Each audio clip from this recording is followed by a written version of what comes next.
안녕하세요. 오늘은 미용사 네일에서 미용 개론 중에서도 네일 미용의 역사에 대해서 같이 공부를 해보도록 하겠습니다. 목차로는 크게 한국의 네일 미용과 외국의 네일 미용입니다. 이 네일 미용의 역사 같은 경우는 출제 비중이 높지는 않지만 한국과 세계의 네일 미용의 역사에 대해서 간략하게 짚고 넘어갈 수 있도록 해야 합니다. 현대의 미용에서 연도와 그 다음에 각 특징에 대해서 꼭 공부를 할 수 있도록 해야 합니다. 한국의 네일 미용입니다. 한국의 네일 미용 같은 경우는 이제 고려시대부터 해서 다양하게 쭉 나와 있는데 저는 시험에 잘 나오는 거 위주로만 이렇게 설명을 하도록 하겠습니다. 첫 번째는 고려시대입니다. 고려시대 같은 경우 여성들이 봉선화과에 한해살이 풀인 지갑화를 물들이기 시작했습니다. 그래서 여성들이 봉선화를 한다 하면은 고려시대라고 연관지어서 하시면 되겠습니다. 두 번째는 조선시대인데요. 세시풍속집의 동국세시기라는 곳에 보시면 젊은 각시와 어린이들이 손톱에 봉선화물을 들였다고 기록되어 있어요. 그래서 조선시대는 동국세시기다라고 연관지면 되고요. 세 번째는 1988년도에는 우리나라 최초의 전문 네일샵이죠. 그래서 그린피스라는 네일 살롱이 이태원에 개설됩니다. 책에 이제 보시면은 어떤 책에는 그린피스 네일 살롱의 연도가 1988년도 있고 1989년도 있고요.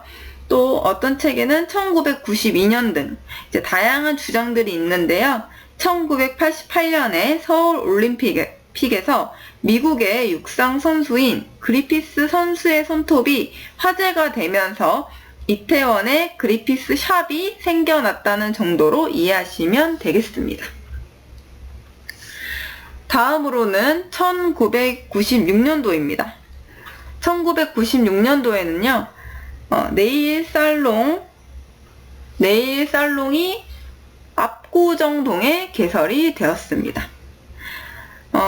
세시 네일이라든지 헐리우드 네일 등이 압구정동에 이렇게 개설이 되었고요. 미국의 키스사 제품이 이제 국내에 소개가 되는 시기라고 보시면 되겠습니다. 그리고 1998년도에는 네일아트 민간 자격 시험 제도가 도입이 되었고요. 대학에서 네일 관리학이라는 과목이 이제 수업이 신설되었다고 합니다. 다음은 외국의 네일 미용인데요. 이 외국의 네일 미용 같은 경우는 크게 고대, 중세, 19세기, 20세기, 그리고 20세기 이후로 분류가 됩니다. 처음에 이제 고대 시대부터 하겠습니다. 고대 시대 같은 경우는 크게 이집트, 중국, 그리고 인디언, 잉카라는 게 있는데 이집트와 중국이 가장 많이 나오기 때문에 제가 이 두 가지를 중점적으로 다뤄보았습니다. 이집트는요, 헤나 하면 이집트라고 외우시면 돼요. 헤나라는 이제 붉은 염료를 사용해서 손톱을 염색했고요. 사회적 신분으로서 상류층은 짙은 색을 사용했고 하류층에는 옅은 색을 사용했다라고만 알면 되겠습니다. 그리고 중국입니다.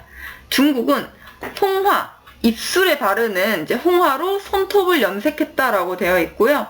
다른 말로는 조홍이라고도 합니다. 그리고 에나멜이라는 최초의 페인트를 사용했어요. 그리고 BC 600년 전에는 귀족들이 금색과 은색을 사용하게 됩니다. 그래서 외국의 네일 미용에서 만약에 시험 출제를 한다면 고대에서는 딱 이 두 가지, 이집트와 중국을 보시면 되겠습니다. 다음은 중세시대입니다. 중세시대로 두 개로 분류를 해보았는데요. 첫 번째는 중국입니다. 중국은요, 15세기에서는 검정색과 붉은색으로 많이 손톱을 사용했고요. 17세기에는 상류층의 남녀들은 손톱을 길게 기르고요. 그 다음에 대나무, 부목 등으로 손톱을 보호했습니다. 그리고 인도, 인도는요, 17세기 상류층 여성들은 문신 바늘을 이용해서 조모에다가 색소를 넣어서 신분을 표시했다고 되어 있습니다. 만약에 중세에서 시험이 나온다면 아마 인도 부분에서 나올 확률이 좀 높아요.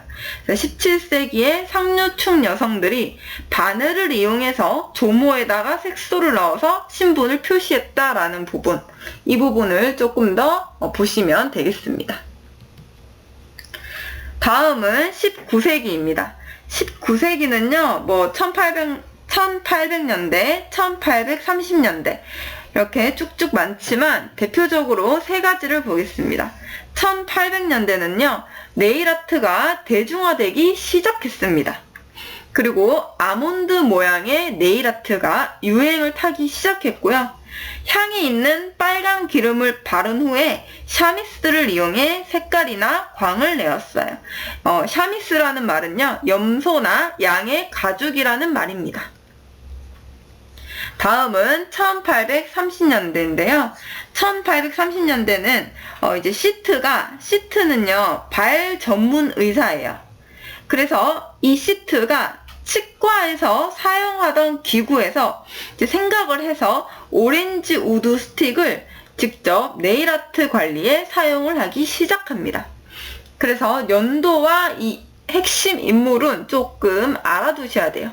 1830년도에는 시트라는 발 전문 의사가 치과에서 사용되던 기구를 고안해서 오렌지 우드 스틱을 네일아트에 사용했구나. 마지막으로 1885년에는 니트로셀룰로스라는 이제 필름 형성제예요. 네일 폴리시의 필름 형성제고 폴리시의 주성분인데 이거를 개발했다라는 게 시험에 좀 잘 나오는 문제입니다. 그래서 1800년도에는 네일아트가 대중화가 됐고 아몬드 모양의 네일이 유행을 했다. 1830년도에는 발 전문 의사인 시트가 치과에서 고안해내서 오렌지 우드 스틱을 네일아트에 사용했다. 그리고 1885년도에는 니트로셀룰로스라는 네일 폴리시의 피막 형성제를 개발했다. 라는 핵심적인 세 가지를 꼭 외워주시면 좋겠습니다. 네, 20세기로 가겠습니다. 20세기에는 1910년도에는요, 매니큐어 회사예요. 플라월이라는 뉴욕에 설립을 했고요. 금속 파일이나 사포로 된 파일을 제작했습니다. 그리고 1935년에는 인조 네일을 개발하기 시작했어요. 그리고 1940년도에는 여배우 리타 헤이워드에 의해서 빨간색으로 꽉 채워 바르는 스타일인 레드 풀코트라고 하죠. 이게 바로 유행을 하기 시작합니다. 그리고 이발소에서 남성 네일 관리가 시작되기도 합니다. 그리고 1950년대고요. 1950년대에는 헬렌 걸리라고 해서 미용 학교의 교육과정에서 네일 과목을 포함시킵니다. 그리고 가장 중요한 게 이때 바로 최초의 페디큐어가 등장합니다. 그래서 시험에 내기 가장 좋은 연도와 이름이다라는 거 알아두세요. 최초의 페디큐어는 1950년대다. 그리고 미용 학교의 교육과정으로 네일 과목을 포함시켰다. 누가? 헬렌 걸리가. 이 부분을 별표 쳐주시고 조금 공부를 해주시면 되겠습니다.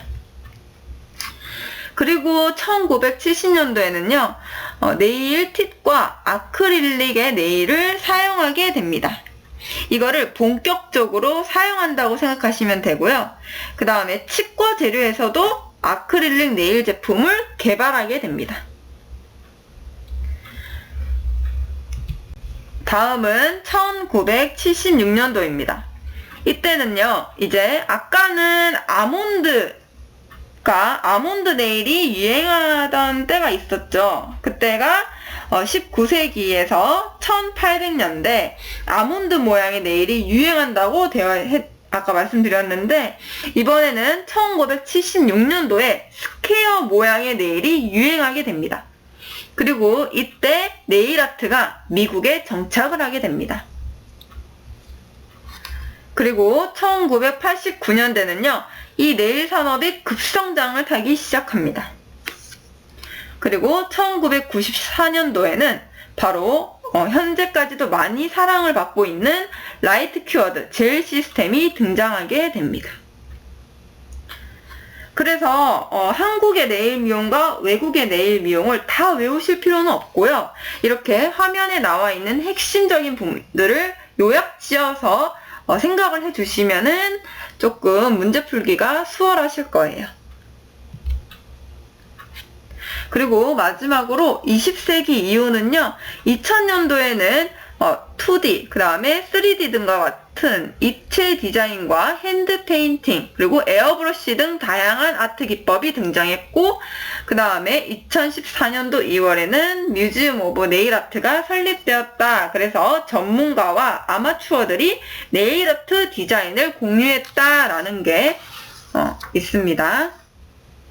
20세기 이후는 아직 필기 시험에서 크게 많이 다루지는 않고 있습니다. 하지만 한 번씩 꼭 눈으로 훑어는 봐야 합니다. 네, 그래서 오늘은요, 이 네일 개론 중에서도 네일 미용의 역사에 대해서 공부를 해보았습니다. 다음 시간에는요, 네일 미용의 개론에 대해서 공부를 해보겠습니다. 그래서 네일 미용의 개론에는 네일 미용의 안전관리라든지 네일 미용인의 자세, 그리고 네일의 구조와 이해, 그리고 네일의 특성과 형태, 그리고 네일의 다양한 병변, 장애, 이런 것들, 질병, 이런 부분들을 좀 다루도록 하겠습니다. 모두 수고하셨습니다.